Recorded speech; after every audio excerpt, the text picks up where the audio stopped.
Visual wonder గా తెరకెక్కిన animation film Mahavatar Narasimha అంచనాలకు అందని రేంజ్ లో సక్సెస్ ను సొంతం చేసుకుంది. చిన్న సినిమాగా సైలెంట్ గా రిలీజ్ అయిన రోజు నుంచే పాజిటివ్ మౌత్ టాక్ తో దూసుకుపోతూ థియేటర్లోనే 300 కోట్లకు పైగా గ్రాస్ వసూలు సాధించింది. నిజంగా నరసింహ స్వామి వచ్చి కనిపించారా అన్న స్థాయిలో విజువల్స్ అదిరిపోయాయి. ఆ ఎలివేషన్ సీన్స్, అందుకు తగ్గట్టుగా వచ్చే మ్యూజిక్ రోమాలు నిక్కబొడుచుకునేలా చేశాయి. యానిమేటెడ్ సినిమా కావడం, ఏ విధమైన భారీ ప్రమోషన్ లేకపోయినా కేవలం మౌత్ టాక్ తో ఈ చిత్రం మెగా బ్లాక్ బాస్టర్ గా నిలిచింది.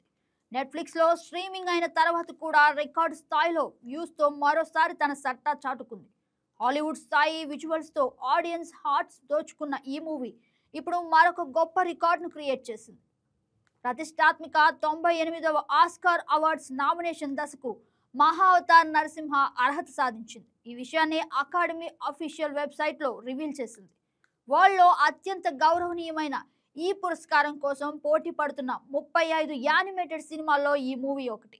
ఈ సినిమాను డైరెక్టర్ అశ్విన్ కుమార్ సుమారు 30 కోట్ల బడ్జెట్తో రూపొందించారు. మహావిష్ణువు అవతారమైన నరసింహుని కథాంశంలో వచ్చిన ఈ యానిమేటెడ్ మూవీ బ్లాక్ బాస్టర్ హిట్గా నిలిచింది. కథ, కథనం, అద్భుతమైన గ్రాఫిక్స్, విజువల్ ఎఫెక్ట్స్ ఆడియన్స్ ని విపరీతంగా అట్రాక్ట్ చేశాయి. ముఖ్యంగా నరసింహస్వామి కథను ఎంతో పవర్ఫుల్ గా, ఎమోషనల్ గా చూపించడం ప్రేక్షకులకు బాగా నచ్చింది.